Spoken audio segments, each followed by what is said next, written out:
গাড়িতে বসে আছেন একা, কেউ নাই আশেপাশে, অথবা আপনি একা একা রাস্তা চলতেছেন, কেউ নাই, রাতের অন্ধকারে চলছেন, হাঁটতেছেন, কোনো কারণে একা, আপনার ভিতর থেকে তখন আল্লাহর জিকির আসা দরকার। একা একা রাস্তায় চলতেছেন, কেউ আপনাকে দেখবে না।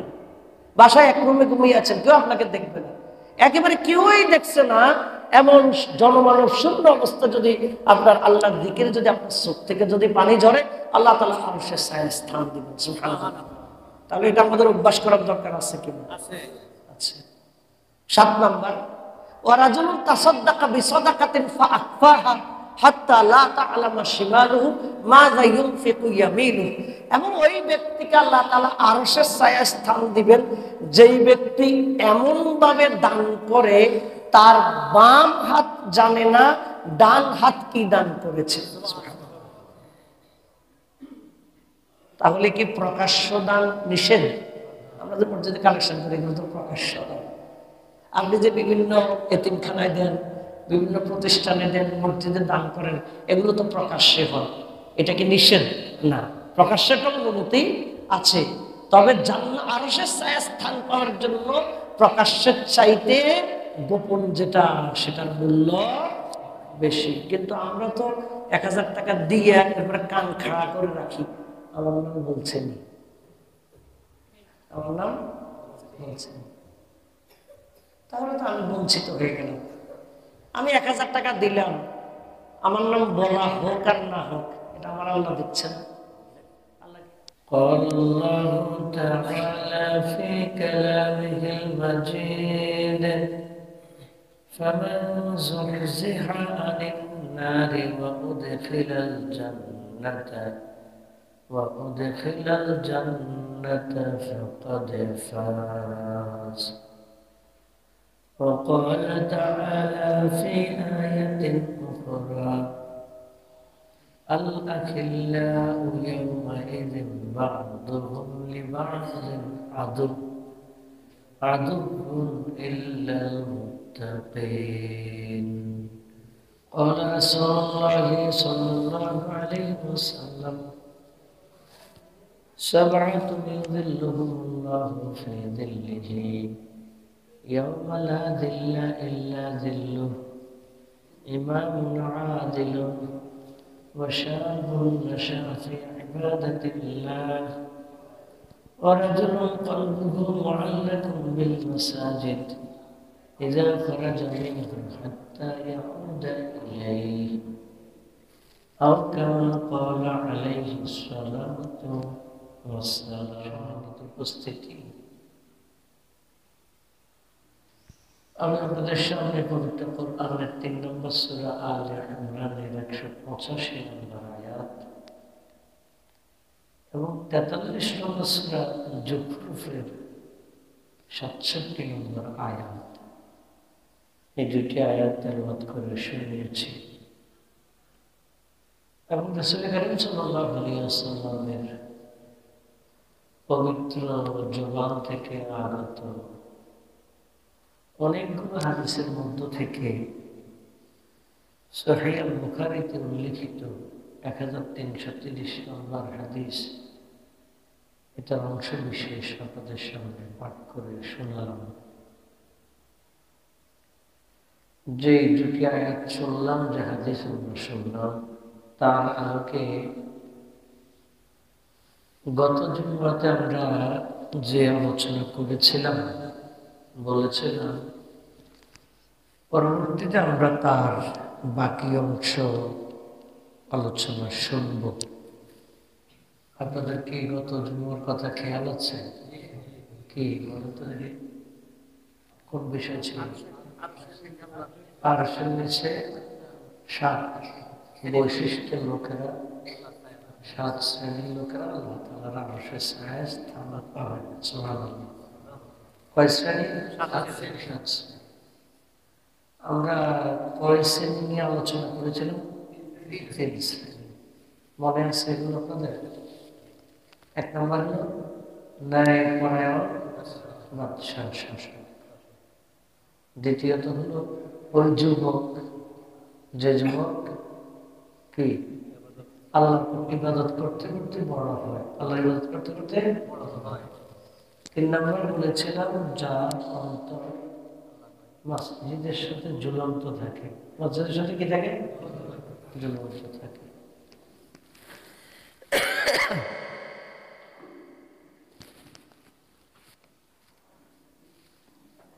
সাতটি বৈশিষ্ট্য আমরা 3টি বৈশিষ্ট্য শুনেছি। এবং বৈশিষ্ট্যগুলো আলোচনা করার আগে আমরা আখিরাতের একটা ছোট্ট চিত্র আমরা তুলে ধরার জন্য চেষ্টা করেছিলাম, আখিরাতের চিত্র। এবং আমরা কোরআন এবং হাদিস থেকে জানলাম আখিরাতের সফলতাই চূড়ান্ত সফলতা, আর জাহান্নামের ব্যর্থতাই চূড়ান্ত ব্যর্থতা। দুনিয়ার কোনো ব্যর্থতাই চূড়ান্ত ব্যর্থতা নয়, এই ব্যর্থতার পরে সফলতা আসতে পারে।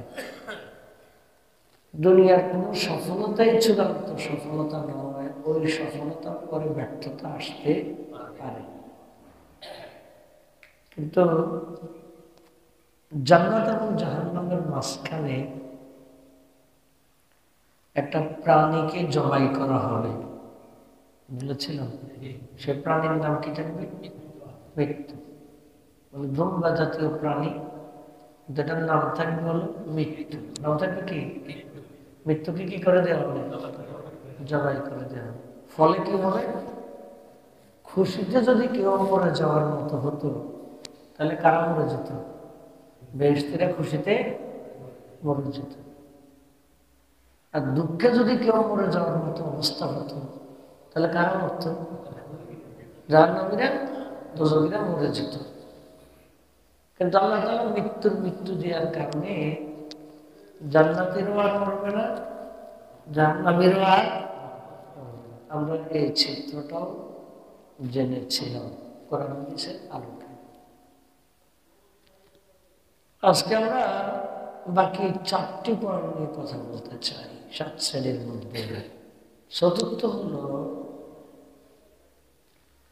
ورجلان تحابا في الله اجتمعا عليه وتفرقا عليه। চতুর্থ বৈশিষ্ট্যের লোকেরা হলো এমন দুইজন ব্যক্তি যারা একজন আরেকজনকে আল্লাহর জন্য ভালোবাসে। তারা যখন পরস্পর দেখা সাক্ষাৎ করে মিলিত হয়, সেটা আল্লাহর সন্তুষ্টির জন্যই দেখা সাক্ষাৎ করে। আবার তারা যখন পৃথক হয় তখন আল্লাহর সন্তুষ্টির জন্যই পৃথক হয়। এই একজন যারা আরেকজনকে ভালোবাসে, এই মানুষগুলোকে আল্লাহ তাআলা আরশের ছায়ায় স্থান দিবেন। সুবহানাল্লাহ। আল্লাহর জন্য ভালোবাসা। কার জন্য ভালোবাসা? আল্লাহর জন্য ভালোবাসা মানে কি? আল্লাহ রাসূল সাল্লাল্লাহু আলাইহি ওয়াসাল্লাম বলেন, মান আহাব্বা লিল্লাহ ওয়া আবগাদা লিল্লাহ ওয়া আ'তা লিল্লাহ ওয়া মানা'a লিল্লাহ ফাকাদ ইসতাকমালাল ঈমান। রাসূল কারীম সাল্লাল্লাহু আলাইহি ওয়াসাল্লাম বলেন, যেই ব্যক্তি কাউকে ভালোবাসলো আল্লাহর জন্য, কাউকে ঘৃণা করলো আল্লাহর জন্য, কাউকে কিছু দান করলো তাও আল্লাহর সন্তুষ্টির জন্য, কোথাও দান থেকে বিরত থাকলো তাও আল্লাহর সন্তুষ্টির জন্য, আল্লাহর জন্য ভালোবাসা, আল্লাহর জন্য ঘৃণা, আল্লাহর জন্য দান, আল্লাহর জন্য বিরত থাকা, এই গুণগুলো যদি কেউ অর্জন করে, রাসূল কারীম সাল্লাল্লাহু আলাইহি ওয়াসাল্লাম বলেন, ফাকাদ ইসতাকমালাল ঈমান, সে তার ঈমানকে পরিপূর্ণ করে ফেলেছে। সুবহানাল্লাহ। ঈমানকে কি করে ফেলেছে? ভালোবাসার জন্য কার জন্য? আল্লাহর জন্য। কার জন্য? আল্লাহর জন্য। আল্লাহর জন্য ভালোবাসা মানে কি? আল্লাহর জন্য ভালোবাসা মানে হলো আমরা কাউকে ভালোবাসবো আল্লাহকে খুশি করার জন্য, আল্লাহকে খুশি করার জন্য, যেখানে আমাদের ব্যক্তিগত কোনো চাওয়া পাওয়া থাকবে না, ব্যক্তিগত কোনো চাওয়া পাওয়া থাকবে না। শরিয়াতে যদি একজন মুসলমান মারা যায় মাজলুম অবস্থায়, আপনার চোখ থেকে পানি ঝরে, আপনি কাঁদেন, সিরিয়ার ওই মুসলমানের সাথে, সিরিয়ার ওই মুসলমানের সাথে আপনার কি আত্মীয়তার কোনো সম্পর্ক আছে? আত্মীয়তার সম্পর্ক নাই। ব্যবসায়িক কোনো সম্পর্ক আছে? না। তাহলে আপনি তাকে পছন্দ করছেন কেন? তার মৃত্যুতে আপনি কাঁদছেন কেন?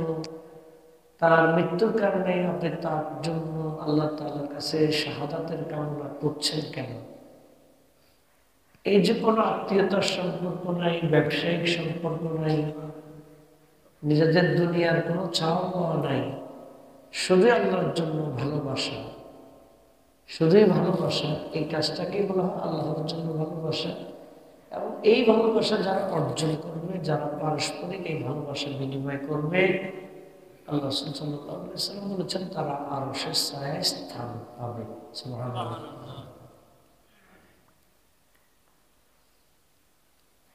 আল্লাহ রাসূল সাল্লাল্লাহু আলাইহি ওয়াসাল্লাম বলেছেন আল্লাহ তাআলা হাশরের ময়দানে জিজ্ঞেস করবেন, আইনাল মুতাহাব্বুনা ফিয়্যা, আইনাল মুতাজালিসুনা ফিয়্যা।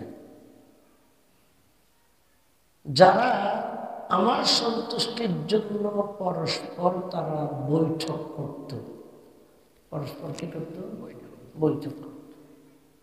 দ্বীনি মজলিস, দ্বীনি জলসা হয় না, তালিম হয় না, কোরআন তেলাওয়াত হয়, কোরআনের তালিম হয়, ইসলামের বিভিন্ন বিষয়ের উপর দার্স হয়, আলোচনা হয়, মাসালা মাসাইল আলোচনা হয়।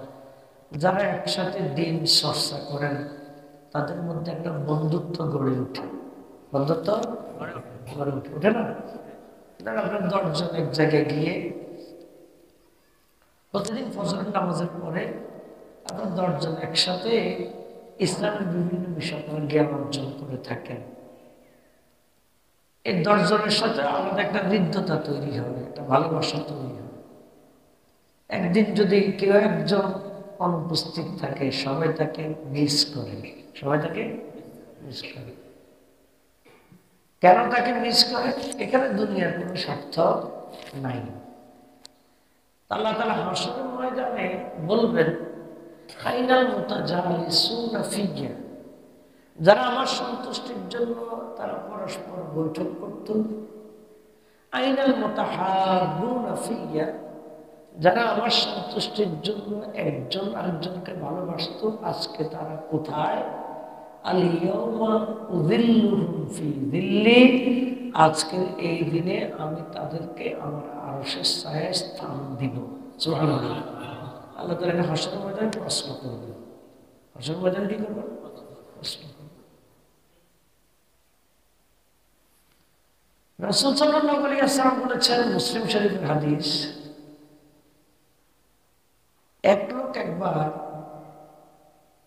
গ্রামের মেঠো পথ, একেবারেই মফস্বলের এলাকা দিয়ে একজন লোক স্বাভাবিক সময়ের বাহিরে, যে সময় এই দিক দিয়ে সাধারণত মানুষের কাজকর্ম থাকে না, যাতায়াত থাকে না, এমন একটা সময় একজন এরকম যাচ্ছেন। যাওয়ার পথে হঠাৎ করে আরেকজন লোক এসে জিজ্ঞেস করে, তুমি কোথায় যাচ্ছ? তখন সে বলে, আমি অমুক এলাকাতে যাচ্ছি, ধরুন আর 1 কিলোমিটার দূরে একটা বাড়িতে, আমি অমুক জায়গায় যাচ্ছি। কার কাছে যাচ্ছ? আমি ধরেন আব্দুল্লাহর কাছে যাচ্ছি। আব্দুল্লাহ তোমার কি কোনো আত্মীয় স্বজন হয়? না। তার সাথে তোমার ব্যবসায়িক কোনো সম্পর্ক আছে? না। তার সাথে তোমার কি কোনো দান অর্জন তুমি পাবে এরকম কোনো বিষয় আছে? না।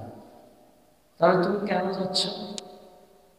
বলছে আমি তাকে শুধুই আল্লাহর জন্য ভালোবাসি। সুবহানাল্লাহ। অর্থাৎ সে যেমন ভাবে আল্লাহর দ্বীনের কাজ করে, আমি আল্লাহর দ্বীনের কাজ করি। সে যেমন ভাবে সমাজে ন্যায় ইনসাফ প্রতিষ্ঠা করতে চায়, আমি এরকম সমাজে ন্যায় ইনসাফ প্রতিষ্ঠা করতে চাই। সে যেরকম ভাবে কোরআন মেনে চলতে চায়, আমি এরকম কোরআন মেনে চলতে চাই। অর্থাৎ আমাদের এই সম্পর্কটা শুধু কার জন্য? আল্লাহর জন্য।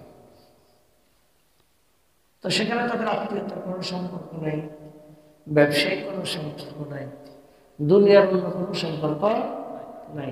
যে লোকটা জিজ্ঞেস করলো কোথায় যাচ্ছে, সেই লোকটা বলতেছে আমি আল্লাহর পক্ষ থেকে আগত ফেরেশতা। সুবহানাল্লাহ। আল্লাহ আমাদের মানুষের বেশ ধরে পাঠিয়েছে, আল্লাহ মানুষের বেশ ধরে পাঠিয়েছে। কেন পাঠিয়েছেন? আল্লাহ তোমার কাছে আমাকে পাঠিয়েছে এই সংবাদ দেওয়ার জন্য। আল্লাহ তাআলা আমার মাধ্যমে তোমাকে জানাচ্ছেন, যারা একজন আরেকজনকে আল্লাহর জন্য এভাবে ভালোবাসে, আল্লাহ তাআলা আমাকে পাঠিয়েছেন এই মেসেজ দিয়ে তোমাদেরকে জানানোর জন্য। আল্লাহ তাআলা তোমাদের দুইজনেরই গুনাহ ক্ষমা করে দিয়েছেন। সুবহানাল্লাহ। এটা আল্লাহর জন্য ভালোবাসা, আল্লাহর জন্য ভালোবাসা। আল্লাহ রাসূল সাল্লাল্লাহু আলাইহি ওয়াসাল্লাম বলছেন, পৃথিবীর পূর্ব প্রান্তে যদি একজন মানুষ থাকে, পৃথিবীর পশ্চিম প্রান্তে যদি আরেকজন মানুষ থাকে, কারোর সাথে কারোর জীবনে কোনোদিন দেখা হয়নি, কিন্তু শুধু একই দিনের অনুসারী হওয়ার কারণে, একই পথের পথিক হওয়ার কারণে তারা একজন আরেকজনকে ভালোবাসে, তখন আল্লাহ রাসূল সাল্লাল্লাহু আলাইহি ওয়াসাল্লাম বলেন, তাদের দূরত্ব যদি পৃথিবীর পূর্ব এবং পশ্চিম প্রান্ত হয়, আল্লাহ তাআলা হাসরের ময়দানে তাদের দুইজনকে একসাথ করে দিবেন। সুবহানাল্লাহ। দিয়ে আল্লাহ পরিচয় করিয়ে দিবেন, এই হলো তোমরা দুইজন যারা একজন আরেকজনকে ভালোবাসতে। তাহলে আরশের ছায়ায় স্থান পাবে 7 শ্রেণীর লোক, তার মধ্যে চতুর্থ শ্রেণী হলো যারা একজন আরেকজনকে আল্লাহর জন্য ভালোবাসে। এবং রাসূল কারীম সাল্লাল্লাহু আলাইহি ওয়াসাল্লাম বলছেন, কেউ যখন কাউকে আল্লাহর জন্য ভালোবাসে, সে যেন এটা তাকে জানিয়ে দেয় যে আমি তোমাকে আল্লাহর জন্য ভালোবাসি। সুবহানাল্লাহ। এটা জানিয়ে দেওয়া উচিত, জানিয়ে দেওয়াটা উচিত। আল্লাহর জন্য ভালোবাসার এই পরিমাণ, এই মাত্রা যদি বাড়ে, তাহলে দুনিয়ার স্বার্থের জন্য যে ভালোবাসা, সেটা আস্তে করে কমে যাবে, আস্তে করে কমে যাবে। আল্লাহ রাসূল সাল্লাল্লাহু আলাইহি ওয়াসাল্লাম বলেন, আল আরওয়াহু জুনুদুন মুজান্নাদা ফামা তাআরাফা মিনহা ইখতালাফা ওয়া মা তানাকারা মিনহা ইখতালাফা। মুসলিম শরীফের হাদিস। রাসূল কারীম সাল্লাল্লাহু আলাইহি ওয়াসাল্লাম বলেন, আল্লাহ তাআলা রূহগুলো সৃষ্টি করার পরে সবগুলো রূহ ছিল জুনুদুন মুজান্নাদা, এগুলো ছিল সংঘবদ্ধ সৈন্যের মতো। সংঘবদ্ধ সৈন্য, সৈন্যবাহিনী যেরকম কমান্ডে থাকে, এরকম সবগুলো রূহ কমান্ডের ভিতরে সংঘবদ্ধ ছিল। রাসূল কারীম সাল্লাল্লাহু আলাইহি ওয়াসাল্লাম বলেন, ফামা তাআরাফা মিনহা ইখতালাফা। ওই রূহের জগতে যেই আত্মার সাথে যেই আত্মার পরিচয় ছিল, দুনিয়াতে সেই আত্মার সাথে সেই আত্মার বন্ধুত্ব হয়। ওমা তানাকারা মিনহা, সেখানে যারা অপরিচিত ছিল, ইখতালাফা, এদের মধ্যে দুনিয়াতে বিরোধ হয়। দুনিয়াতে কি হয়? আমরা আগে হাদিসটা জানার আগ পর্যন্ত ছোটবেলা থেকে শুনতাম, হাদিস জানতাম না, কিন্তু হাদিস জানার পরে কথাটা কিছুটা মর্ম বুঝলাম। আপনাদের কেউ এরকম কথা চলে কিনা জানি না, অনেক জায়গায় কথাটা চলে। কি বলে? ওর সাথে আমার রুহের জগৎ থেকে দুশ্মনী গেছে। বলেন এই কথা এরকম শুনে নেই? আবার বলে যে ওর সাথে আমার রুহের জগৎ থেকে বন্ধুত্ব আছে। এটা আমরা কথার কথা হিসেবে জানতাম, মূলত এটা একটা হাদিসেরই কথা। সুবহানাল্লাহ। দুনিয়াতে যার সাথে যার বন্ধুত্ব আছে বোঝা যায় রুহের জগতে তার সাথে তার পরিচয় ছিল। সুবহানাল্লাহ।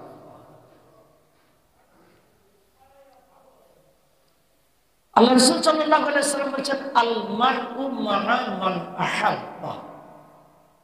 মানুষ তার সাথেই থাকবে যাকে সে ভালোবাসে। যেটাকে আমরা বলি যার সাথে যার মহব্বত তার সাথে তার কিয়ামত। আমরা বলি না? এটা হাদিসেরই কথা। যার সাথে যার মহব্বত তার সাথে তার। আমরা কি আবু বকর রাদিয়াল্লাহু তাআলা কে দেখেছি? কথা বলি, দেখেছি? আমরা কি ওমর রাদিয়াল্লাহু তাআলা কে দেখেছি? আমরা কি মুহাম্মদ রাসূলুল্লাহ সাল্লাল্লাহু আলাইহি ওয়াসাল্লামকে দেখেছি? আমরা কি ইউসুফ আলাইহিস সালামকে দেখেছি? আদম আলাইহিস সালামকে দেখেছি? কিন্তু আমরা তাদেরকে ভালোবাসি, আমরা তাদেরকে পছন্দ করি। আল্লাহ তাআলা আমাদের এই ভালোবাসা যদি নিখাত হয়, আমাদের এই ভালোবাসা যদি নির্ভেজাল হয়, আল্লাহ তাআলা কিয়ামতের ময়দানে আমরা যতজনকে ভালোবাসি আল্লাহ সবাইকে আমাদের সাথে একসাথে করে দিবেন। সুবহানাল্লাহ। এখন এগুলো শোনার পরে কিছু ইয়াং পোলাপান আছে, তারা বলে যে আমি আমার প্রেমিকাকে আল্লাহর জন্য ভালোবাসি। প্রেমিকাকে কার জন্য ভালোবাসি? এটা আল্লাহর জন্য ভালোবাসা না। বিবাহের বাহিরে নারী পুরুষের সম্পর্ক, নারী পুরুষের ভালোবাসা বিনিময়, এটা হালাল না হারাম? নিষিদ্ধ করেছেন কে? আল্লাহ তাআলা নিষিদ্ধ করেছেন। সেটাকে যদি আপনি বলেন যে আল্লাহর জন্য ভালোবাসা, তো এটা তো হলো সুরিয়ে সুরিয়া বা সিনাজুরি। সুরিয়ে সুরিয়া বা সিনাজুরি। সুতরাং ওই ভালোবাসাটা হয়তো হবে নির্ভেজাল ভালোবাসা। এই ভালোবাসা নির্ভেজাল। আল্লাহ রাব্বুল আলামিন পবিত্র কোরআনের 43 নম্বর সূরা যুখরুফের 67 নম্বর আয়াতে বলেন, আল আখিল্লাউ ইয়াওমাইযিন বা'দুহুম লিবা'দিন আদুউন ইল্লাল মুত্তাকিন। আল্লাহ তাআলা বলেন কিয়ামতের দিন প্রত্যেকটা বন্ধুর শত্রু হয়ে যাবে, তবে ইল্লাল মুত্তাকিন, মুত্তাকিদের বন্ধু দুনিয়াতে যেমন বন্ধুত্ব ছিল আখিরাতেও তাদের বন্ধুত্ব অটুট থাকবে। সুবহানাল্লাহ। তাহলে যেই দুই বন্ধু একসাথে কোরআন তালিমে অংশগ্রহণ করেছে, যেই দুই বন্ধু একসাথে কোরআনের মাহফিলে অংশগ্রহণ করেছে, যেই দুই বন্ধু একসাথে জিকিরের অনুষ্ঠানে অংশগ্রহণ করেছে, যেই দুই বন্ধু একসাথে কোরআন শিক্ষার আসরে অংশগ্রহণ করেছে, যেই দুই বন্ধু একসাথে দাওয়াতি কাজে অংশগ্রহণ করেছে, তাদের বন্ধুত্ব আসরের ময়দানেও ঠিক থাকবে। সুবহানাল্লাহ। কারণ এই ভালোবাসাটা ছিল কার জন্য? আর যেই দুই বন্ধু একসাথে সিনেমা হলে গিয়েছে, যেই দুই বন্ধু একসাথে প্রেমিকার সাথে দেখা করতে গিয়েছে, যেই দুই বন্ধু একসাথে মদের আসরে গিয়েছে, যেই দুই বন্ধু একসাথে খেলার জন্য বাজি ধরেছে, যতই তাদের বন্ধুত্ব থাকুক না কেন, হাসরের ময়দানে তাদের বন্ধুত্ব আর থাকবে না, তারা একজন আরেকজন শত্রু হয়ে যাবে। কি হয়ে যাবে? শত্রু হয়ে যাবে। তাহলে আরশের ছায়ায় স্থান পাওয়ার জন্য ভালোবাসাটা হবে কার জন্য? আল্লাহ রাব্বুল আলামিন পবিত্র কোরআনের 19 নম্বর সূরা মারিয়ামের 96 নম্বর আয়াতে বলেছেন, ইন্নাল্লাযীনা আমানু ওয়া আমিলুস সালিহাত সায়াজআলু লাহুমুর রাহমানু উদ্দা। আল্লাহ তাআলা বলেন যে যারা ঈমান আনে এবং নেক আমল করে, সায়াজআলু লাহুমুর রাহমানু উদ্দা, আল্লাহ তাআলা বলেন রহমান মানুষদের পক্ষ থেকে তাদের জন্য ভালোবাসা তৈরি করে দেন। সুবহানাল্লাহ। ওই যে বললাম, আফ্রিকাতে যদি একজন মুসলমান যদি নির্যাতিত হয়, ফিলিস্তিনে যদি একজন মুসলমান নির্যাতিত হয়, আমাদের চোখ থেকে পানি ঝরে। কেন ঝরে? আমরা তাদেরকে আল্লাহর জন্য ভালোবাসি, তারও আমাদেরকে আল্লাহর জন্য ভালোবাসে। আল্লাহ রাব্বুল আলামিন পবিত্র কোরআনের 59 নম্বর সূরা হাশরের 10 নম্বর আয়াতে বলেছেন পরস্পর ভালোবাসার ব্যাপারটা। সেই পরস্পরের ভালোবাসার ব্যাপারটা আনসার এবং মুহাজিররা এটা প্রমাণ করেছে। আনসার হলো যারা মক্কা থেকে হিজরত করে গিয়েছিলেন, তাদেরকে সাহায্য করেছিল। যারা সাহায্য করেছিল তারা কি? আনসার। আর যারা হিজরত করে গিয়েছেন তারা হলো কি? মুহাজির। তারা কি? মুহাজির। মুহাজিররা তো তারা বাড়ি ঘর, স্ত্রী স্বজন সবকিছু রেখে চলে আসছে। আনসাররা তাদের 2টা ঘর থাকলে একটা ঘর একজন মুহাজিরকে দিয়ে দিয়েছে। তাদের ব্যবসা প্রতিষ্ঠান 2টা থাকলে একটা প্রতিষ্ঠান মুহাজিরকে দিয়ে দিয়েছে। এমনকি তাদের যদি একের অধিক যদি স্ত্রী ছিল, তারা একজন স্ত্রী রেখে আরেকজন স্ত্রীকে তালাক দিয়ে দিয়েছে, দিয়ে বলছে আপনি তাকে বিয়ে করতে পারেন। সুবহানাল্লাহ। আল্লাহ তাআলা 59 নম্বর সূরা হাশরের 10 নম্বর আয়াতে বলছেন ওয়ায়ুসিরুনা আলা আনফুসিহিম ওয়ালাউ কানা বিহিম খাসাসা। আল্লাহ তাআলা বলেন তারা হলো এমন মানুষ, তারা তাদের বিপরীতে অন্যকে সাহায্য করে যদিও তাদের নিজেদের সীমাবদ্ধতা থাকে। এই জন্য আপনি দেখবেন যারা ইসলামের জন্য কাজ করে তাদের পারস্পরিক বন্ধুত্বটা যেই পরিমাণ মজবুত, যারা দুনিয়ার স্বার্থে বিভিন্ন কমিউনিটি, বিভিন্ন সমিতি, বিভিন্ন দল গোষ্ঠী, বিভিন্ন কমিউনিটির সাথে সম্পৃক্ত, আপনি দেখবেন যে তাদের ভালোবাসার মধ্যে এটা পাওয়া যায় না। কথা বুঝে আসছে? এজন্য আপনি দেখবেন ইসলামের জন্য কেউ যদি জীবন দেয়, ইসলামের জন্য কেউ যদি স্যাক্রিফাইস করে, তার জন্য যেই পরিমাণ মানুষ স্যাক্রিফাইস করতে রাজি হয়, দুনিয়ার স্বার্থের জন্য যারা স্যাক্রিফাইস করে তাদের জন্য সেই পরিমাণ মানুষ স্যাক্রিফাইস করে না। কথা কি বুঝে আসছে? অর্থাৎ আমি এখন আল্লাহর জন্য জীবন দিতে হচ্ছে, তাহলে এটার কারণে আমার জন্য যত মানুষ জীবন দিতে রাজি হবে, আমি যদি দুনিয়ার স্বার্থের জন্য জীবন দেই, আমার জন্য কিন্তু অত মানুষ জীবন দিতে রাজি হবে না। তাহলে আল্লাহর ভালোবাসা আর দুনিয়ার ভালোবাসার মধ্যে পার্থক্য আছে নাকি? আছে। আমরা আল্লাহ তাআলার ভালোবাসা অর্জন করতে চাই।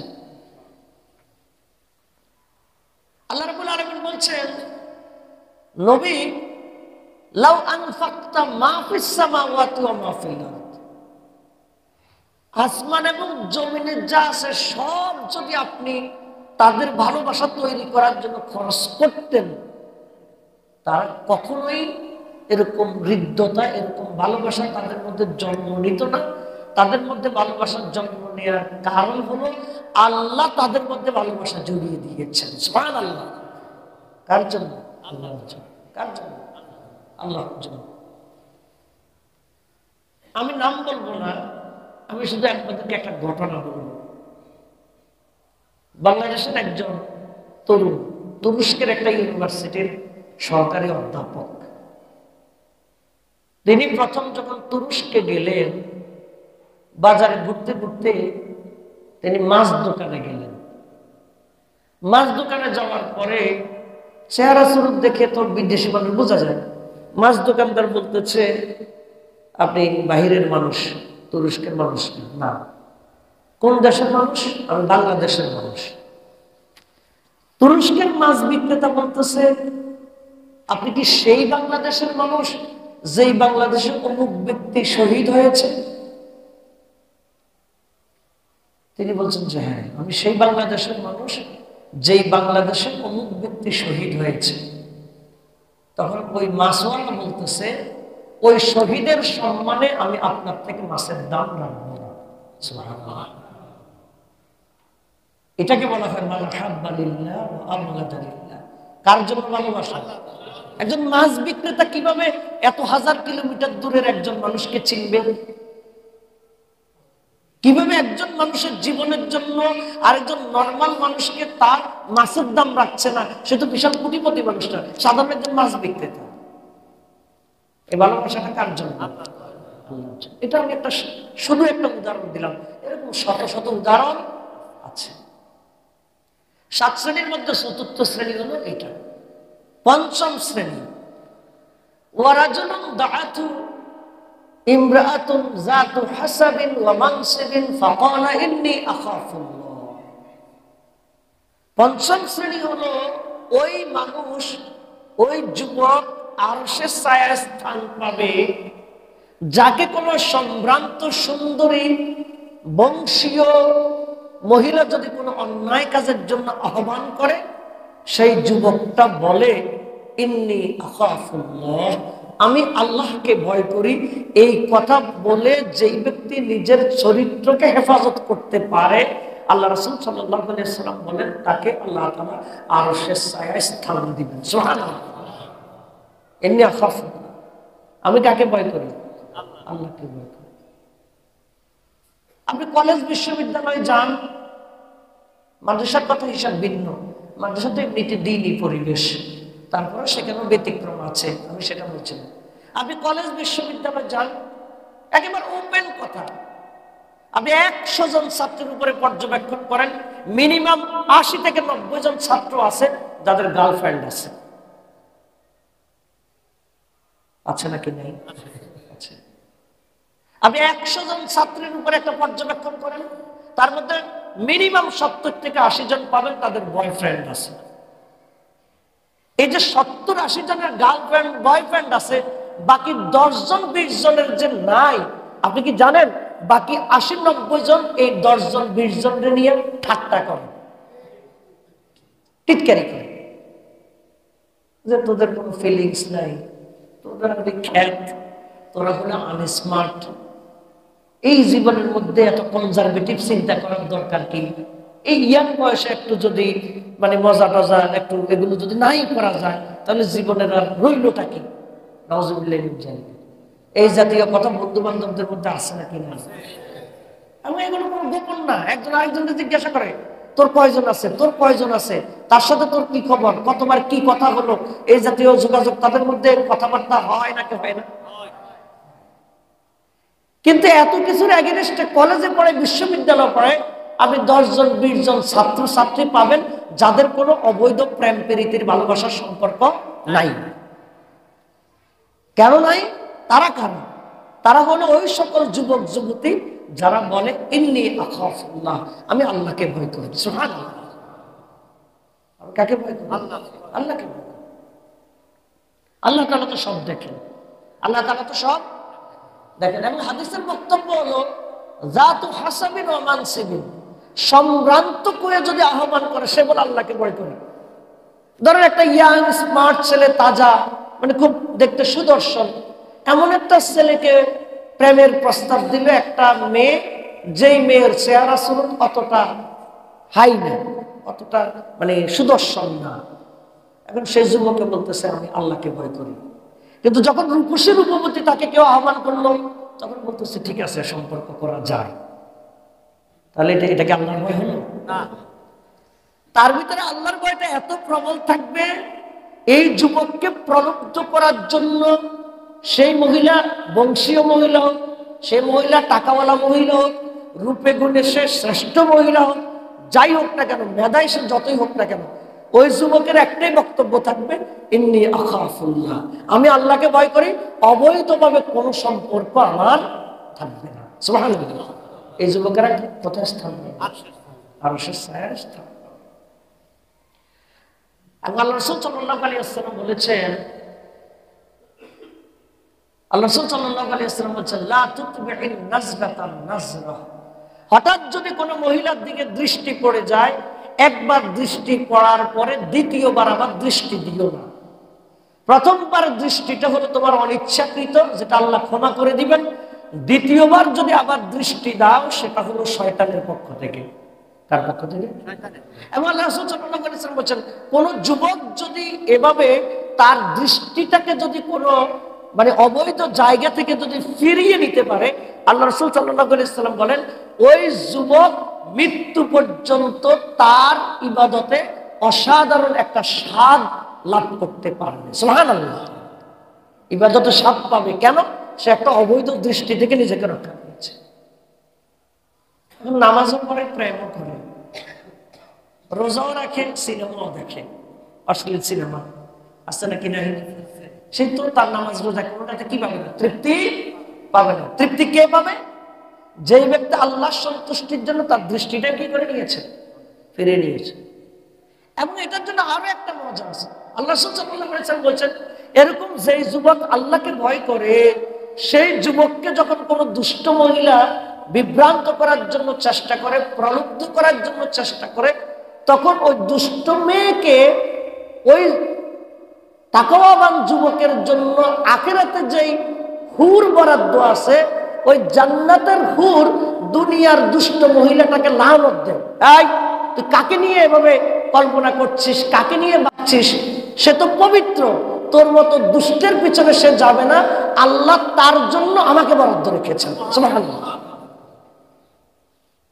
সুবহানাল্লাহ, তার জন্য আমাকে বরাদ্দ রেখেছেন। সুবহানাল্লাহ। তাহলে আরশের ছায়ায় আমরা স্থান পেতে চাই, তাহলে আমাদের চরিত্রটা কি করতে হবে, হেফাজত করতে হবে। আমরা কাকে ভয় করব? আল্লাহকে ভয় করব, তাহলে আরশের ছায়ায় স্থান পাওয়া যাবে। 6 নাম্বার হলো ওয়ারাজুলুন যাকারাল্লাহা খালিয়ান ফাফাদাত আইনাহু। ওই ব্যক্তি আরশের ছায়ায় স্থান পাবে যেই ব্যক্তি একা একা, খালিয়ান, নীরবে, কেউ নাই, এমন সময় তার চোখ থেকে সে আল্লাহর জিকির করে, আল্লাহকে ডাকে, ফাফাদাত আইনাহু, এবং আল্লাহকে ডাকতে ডাকতে তার দু চোখ থেকে অশ্রু ঝরে। সুবহানাল্লাহ। এমন লোককে আল্লাহ তাআলা আরশের ছায়ায় স্থান দেবেন। আল্লাহ রাসূল সাল্লাল্লাহু আলাইহি ওয়াসাল্লাম বলেছেন, কোন ব্যক্তির চোখ থেকে আল্লাহর ভয়ে মাছির মাথা পরিমাণ পানি যদি কারো চোখ থেকে বের হয়, আল্লাহ তাআলা ওই চোখকে জাহান্নামের জন্য হারাম করে দিবেন। সুবহানাল্লাহ। মাছির মাথা পরিমাণ পানি যদি কারো চোখ থেকে আল্লাহর জন্য বের হয়, আল্লাহ রাসূল সাল্লাল্লাহু আলাইহি ওয়াসাল্লাম বলেছেন, আইনানে লা তামাসসুহুমান নার, দুইটি চোখকে জাহান্নামের আগুন স্পর্শ করবে না।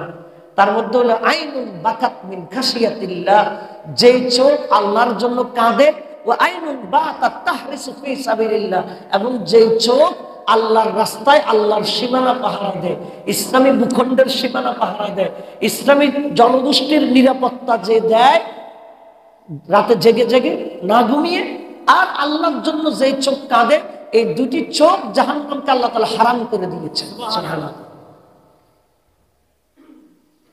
সুতরাং আল্লাহর জিকির করে কাঁদতে হবে। আমরা তো মানুষের সামনে ভালোই কাঁদি, যখন সবাই মিলে মুনাজাত করে অনেক কান্নাকাটি করি, কিন্তু একা একা হলে আপনি একা একা আল্লাহকে ডাকার দরকার অনেক বেশি। রাতে হঠাৎ করে ঘুম থেকে জেগে গেলেন, আল্লাহর শুকরিয়া আদায় করা দরকার, আল্লাহর নিয়ামতের কথা স্মরণ করা দরকার। আল্লাহ কত নিয়ামত তুমি আমাকে দিয়েছো। গাড়িতে বসে আছেন, একা, কেউ নাই আশেপাশে, অথবা আপনি একা একা রাস্তা চলতেছেন, কেউ নাই, রাতের অন্ধকারে চলছেন, হাঁটতেছেন, কোনো কারণে একা, আপনার ভিতর থেকে তখন আল্লাহর জিকির আসা দরকার। একা একা রাস্তায় চলতেছেন, কেউ আপনাকে দেখবে না, বাসায় এক রুমে ঘুমিয়ে আছেন, কেউ আপনাকে দেখবে না, একেবারে কেউই দেখছে না, এমন জনমানব শূন্য অবস্থা যদি আপনার আল্লাহর জিকির যদি আপনার চোখ থেকে যদি পানি ঝরে, আল্লাহ তাআলা আরশের ছায়ায় স্থান দিবেন। সুবহানাল্লাহ। তাহলে এটা আমাদের অভ্যাস করার দরকার আছে কি না? আছে। 7 নাম্বার, ওয়ারাজুলুন তাসাদদাকা বিসাদাকাতিন ফাআকফাহা হাত্তা লা তা'লামা শিমালুহু মাযা ইউনফিকু ইয়ামিনুহু, এবং ওই ব্যক্তিকে আল্লাহ তাআলা আরশের ছায়ায় স্থান দিবেন যেই ব্যক্তি এমন ভাবে দান করে তার বাম হাত জানে না ডান হাত কি দান করেছে। তাহলে কি প্রকাশ্য দান নিষেধ? আমরা যে মসজিদে কালেকশন করি, এগুলো তো প্রকাশ্য দান। আপনি যে বিভিন্ন এতিমখানায় দেন, বিভিন্ন প্রতিষ্ঠানে দেন, মসজিদে দান করেন, এগুলো তো প্রকাশ্যে হয়। এটা কি নিষেধ? না, প্রকাশ্যে তো অনুমতি আছে। তবে জান্নাত আরশের ছায়ায় স্থান পাওয়ার জন্য প্রকাশ্যের চাইতে গোপন যেটা, সেটার মূল্য বেশি। কিন্তু আমরা তো 1000 টাকা দিয়ে এরপরে কান খাড়া করে রাখি, আমার নাম বলছেন, আমার নাম বলছেন, তাহলে তো আমি বঞ্চিত হয়ে গেলাম। আমি 1000 টাকা দিলাম, আমার নাম বলা হোক আর না হোক, এটা আমার আল্লাহ দিচ্ছেন। আল্লাহকে কোনো কিছু বিফলে দিবেন? আল্লাহকে নষ্ট করবেন?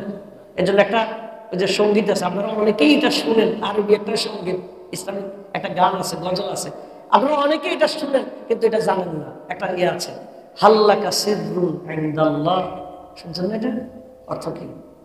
হাল্লাকা সিররুন ইনদাল্লাহ, তোমার কি এমন কোন গোপন বিষয় আছে যেটা শুধু আল্লাহ জানে?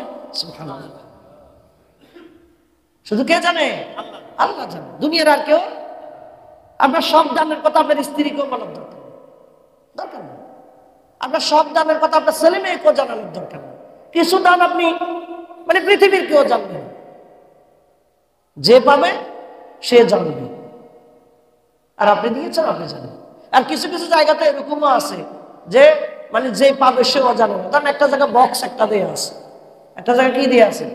বক্স একটা দিয়ে আছে, দিয়ে দিলেন, বাস, পৃথিবীর কেউ জানবে না, কিন্তু কে জানছেন? এভাবে এমন ভাবে দান করে, বাম হাতও জানে না ডান হাত কি দান করেছে। অথচ আমরা সব কিছুর মধ্যে আমরা কি নিতে চাই? ক্রেডিট নিতে চাই। কি নিতে চাই? এটা আমি করেছি, এটা আমি করেছি, এটা আমি করেছি, আমি না হলে এটা হতো না, আমি না হলে এটা হতো না। আমরা ক্রেডিট নিতে চাই। এত ক্রেডিট নেওয়ার দরকার নেই সব কিছুর মধ্যে। দুনিয়ার মানুষেরা আপনার ক্রেডিটের, দুনিয়ার সব মানুষ মিলে আপনার ক্রেডিটের যা মূল্য দিবে, আল্লাহ তাআলা এর চাইতে অনেক অনেক বেশি মূল্য আপনাকে দিবেন। সুবহানাল্লাহ। আপনি যদি আসলে ক্রেডিট চান, কার কাছে বলেন? আল্লাহর কাছে। আপনি আশ্চর্য হয়ে যাবেন, ওলামায়ে কেরাম জানেন আগের যুগে কিছু কিছু আলেমদের কিতাব আছে, কিতাবের লেখকের নাম জানা যায় না। কিতাবে লেখকের নাম নাই। গোটা তামাম পৃথিবীতে কিতাব চলে, কিন্তু কিতাবের কি নেই? লেখকের নাম নেই। কেন? তার বক্তব্য হলো, আমার নামটা কেউ না জানে, আমি যেটা জানছি এলেমটা মানুষে জানে, আমার জন্য দোয়া করবে, আল্লাহ আমার জন্য সওয়াব জমা করবে। সুবহানাল্লাহ। লেখকের নাম লেখা কি নিষেধ নাকি? না। কিন্তু তাদের ভিতরে এতটা বেশি হাল্লাকা সিররুন ইনদাল্লাহ, আল্লাহর কাছে গোপন কি তোমার কিছু আছে? তারা মানে নেক কাজের ব্যাপারে এমন গোপন করার চিন্তা করতেন যেটার মাধ্যমে কি করা হয়, মানে আল্লাহর বিশেষ মর্যাদা পাওয়া যায়। এভাবে গোপন ভাবে দান সাদাকা করা, গোপন ভাবে ইবাদত বন্দেগী করা, এগুলো আল্লাহ তাআলা আরশের ছায়ায় তার স্থান পাবে। সুবহানাল্লাহ। কিন্তু আমরা উল্টা, আমরা যখন একা একা নামাজ পড়ি তখন 4 রাকাত 2 মিনিটে শেষ, 4 রাকাত 2 মিনিটে। আর যখন 10 জন সামনে থাকে তখন আস্তে পড়ি। তো এটা তো উল্টা হয়েছে। অথচ ইসলামের বিধান হলো জামাতের নামাজ তুলনামূলক ভাবে হালকা হবে। জামাতের নামাজ তুলনামূলক ভাবে কি হবে? হালকা হবে। সম্মিলিত নামাজ তুলনামূলক ভাবে হালকা হবে। একা একই নামাজ অনেক লম্বা হবে। একা একই নামাজ অনেক কি হবে? জামাতের নামাজ লম্বা করলে কয়েকটা সমস্যা। একটা সমস্যা হলো যে এখানে তো নানান মানুষ আছে, অসুস্থ আছে, দুর্বল আছে, বৃদ্ধ আছে, তাদের জন্য কষ্ট হবে এক। দ্বিতীয় কথা হলো, আপনি যখন 10 জন 20 জনের দায়িত্ব নিয়েছেন, আপনার ভিতরে এমন একটা কাজ করতে পারে, আপনি যখন লম্বা নামাজ পড়বেন আপনার ভিতরে এমন একটা ইয়া চলে আসতে পারে, মানুষ মনে করবে উনি খুব আল্লাহ বাবা, উনি খুব কি, ভিতরে একটা কি চলে আসতে পারে, অহংকার বা একটা রিয়া চলে আসতে পারে। আপনি এটা সিম্পল ভাবে শেষ করে দিলেন, কিন্তু আপনি 2 রাকাত পড়েন নিজের মতো করে, আধা ঘন্টা সময় দেন, সমস্যা কি? একটা সিজদাতে আপনি 20 মিনিট সময় কাটান, সমস্যা কি? কথা কি বুঝাতে পারছেন? তা আল্লাহ তাআলা, আল্লাহ রাসূল বলেছেন 7 শ্রেণীর লোকদেরকে আরশের ছায়ায় স্থান দিবে, তার যেদিন তার ছায়া ব্যতীত আর কোনো ছায়া থাকবে না। সেগুলো আবার বলে দিচ্ছি। 1 নম্বরে কি? ন্যায়পরায়ণ শাসক। 1 নম্বরে কি? 2 নম্বর ওই যুবক, যে যুবক আল্লাহর ইবাদত করতে করতে বড় হয়। 3 নম্বর ওই ব্যক্তি যার অন্তর মসজিদের সাথে ঝুলন্ত থাকে। 4 নম্বর যারা একজন আরেকজনকে আল্লাহর জন্য ভালোবাসে। 5 নম্বর যাকে কোনো সম্ভ্রান্ত মহিলা অন্যায় কাজের জন্য আহ্বান করে, সে বলে আমি আল্লাহকে ভয় করি। 6 নম্বর হলো যেই ব্যক্তি নির্জনে আল্লাহ তাআলাকে ডাকে, জিকির করে, তার হৃদয় থেকে অশ্রু, তার চোখ থেকে অশ্রু প্রবাহিত হয়। 7 নম্বর এমন ভাবে দান করে তার বাম হাত জানে না ডান হাত কি দান করেছে। আল্লাহ তাআলা আমাদের সবাইকে এই বৈশিষ্ট্যগুলো অর্জন করার তৌফিক দান করুন।